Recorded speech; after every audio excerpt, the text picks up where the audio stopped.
what we felt quite strongly about was being able to relate the standard to what people actually went through on a day-to-day basis, because that's what makes a difference. It's, you know, what does it mean to me is really quite important, and what we actually put in the book was really driven by that, and, you know, very satisfying in many ways to actually get to the end of it.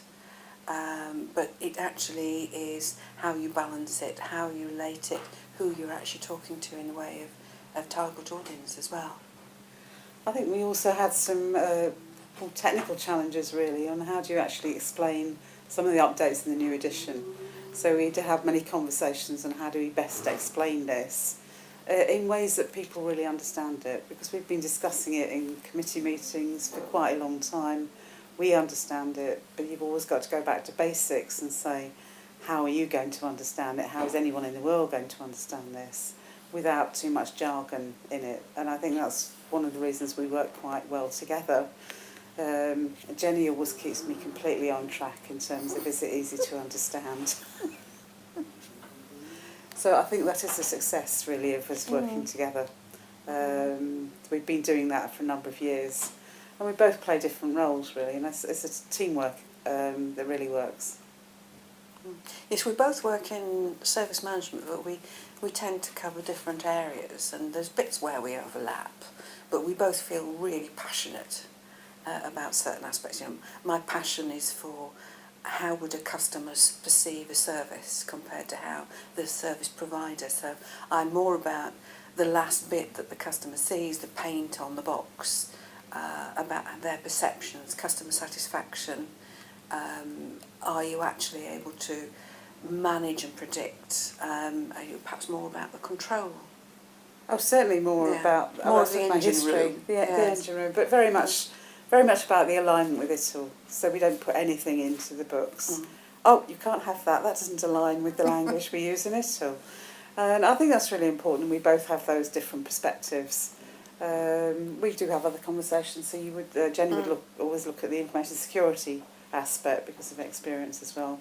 I will certainly always look at the service life cycle and the changes coming through and making sure that the language works for both operational people but plus project managers.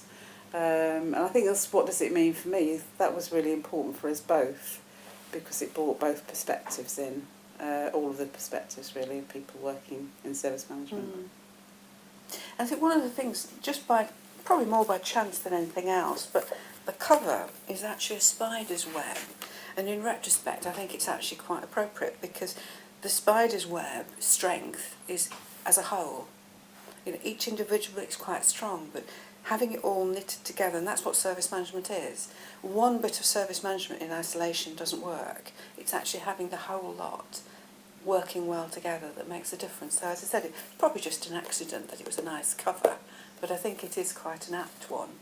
And I think that probably typifies our view of it, really. I think absolutely that integrated approach. So, no. Absolutely, we both believe passionately in that. Yeah. Great. So who should buy it? Anyone with an interest in service. Really quite simple. Either wanting better service themselves or wanting to deliver better service and needing practical experience, knowing what it will mean to them as individuals. So anyone of that kind.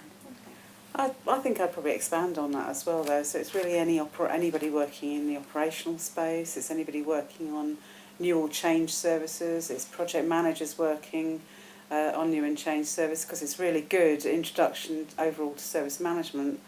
Certainly for senior leadership teams, very good for them because it gives very quickly a good overview about what's required.